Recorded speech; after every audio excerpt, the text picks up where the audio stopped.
Okay, let's get real basic. What is a crew? Krewe. I'll take that. Okay.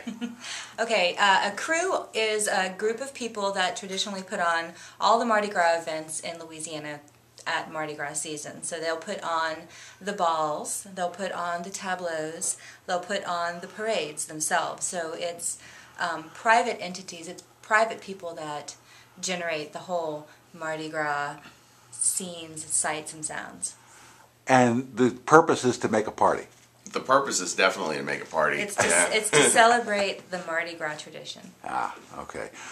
Which is a party. Okay, so how did, and this crew is the Misti crew of Numbus. Correct. Where does that name come from?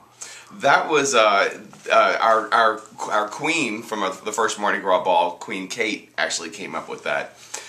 Most of the crews in New Orleans start with the word mystic. But we thought since we live here in the rainy Northwest, it might be fun to drop the C and just call it the Misti. A little more regionally appropriate. And along the same lines, Nimbus refers to a rain cloud. So the Misti crew of Numbus. And Nimbus, also to tie into the whole mystical element of many of the crew names, a Nimbus is also the shiny cloud around the illustrations of gods in paintings and illustrations. Mythology. Mythological, yeah. Okay, so how did this crew get started? Well, You? I guess I kind of initiated, got the ball rolling. But basically, we put on a golf songs concert at the Alberta Rose. You were there. Yes. I think you were emceeing that show. I did. And that was to benefit the communities that were hurt during the oil rig explosion. Yeah. So after that concert, the next big, it got me thinking about Mardi Gras and how there's not really any really traditional Mardi Gras event in town. So I thought, man, we should take all these bands and throw a Mardi Gras ball. So I started talking to some of my friends about it, and it occurred to me that one way to really make it authentic would be to create a crew like we had back home, where it's just a number of people who are really passionate about it, spreading the word and making the costumes and kind of keeping everybody in check. So we communicated. In check? So we communicated with a number of our friends who either were from Louisiana or lived in Louisiana for a while, or were just simply enthusiastic about the idea of having a Mardi Gras ball. Those are the people I call Louisiana Files. Yeah. And and our crew has been growing ever since. I think we're somewhere in the ballpark of 50 members right now. Huh. Thereabouts. Okay, so Mardi Gras ball is a tradition, and what is supposed to happen at a Mardi Gras ball? Well, the things that we do. One of the main things is to vote on the new king and queen of the Mardi Gras ball.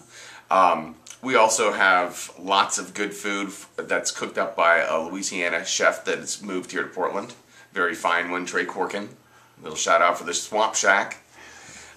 Been there many times. Yeah, we're lucky enough this year to have a brass band involved in the group, to where we can be mobile and actually do some second lines and. Well, let's take a step back. The first one you had last year, and how did that go for you? Fantastic. It went very well. It was very successful. People were very enthusiastic about it. All the pieces came together very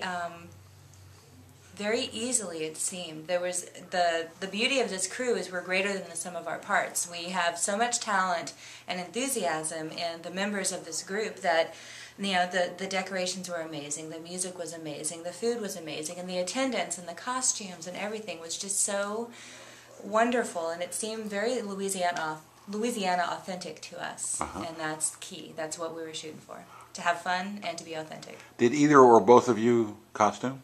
Oh, absolutely. Yeah, very, very much so. And what were they? I was a golden girl. The theme for the ball last year was "You Are My Sunshine," and my idea was to be golden sunshine, and so I was gold from head to toe, and it was really fun.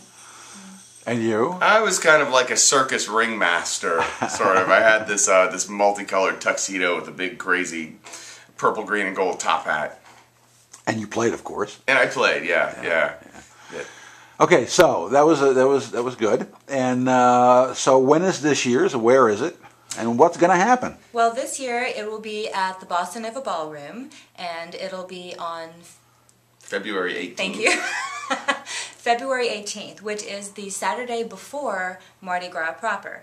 And we're going to be featuring 4 different bands, and it's going to be, like Steve said, catered by the wonderful Trey Corkin of the Swamp Shack.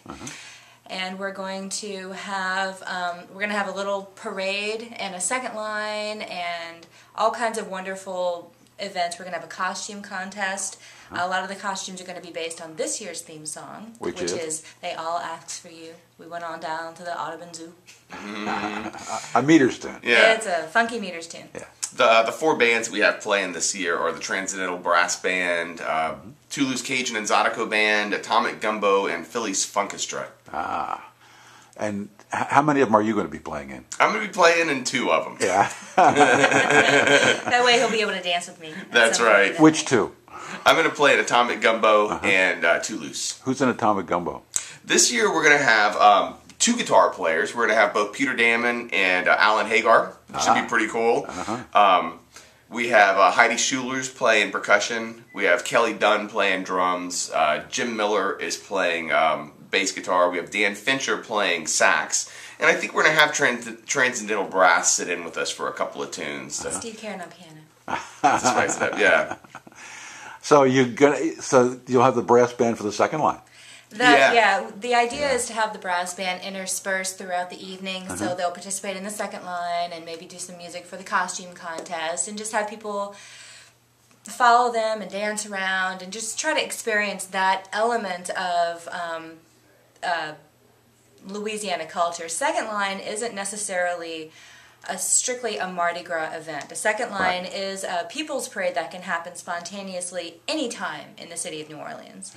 But we think it's such a fun and integral part of the Louisiana experience that we just thought it was a nice fit to include that in the ball. Yeah. There was a couple of second lines with the Transcendental at the Blues Festival last summer. Yeah. They were a lot of fun. They were right near our booth. That's the Oregon Music News I booth. think they got started right there. Yeah, a lot of fun.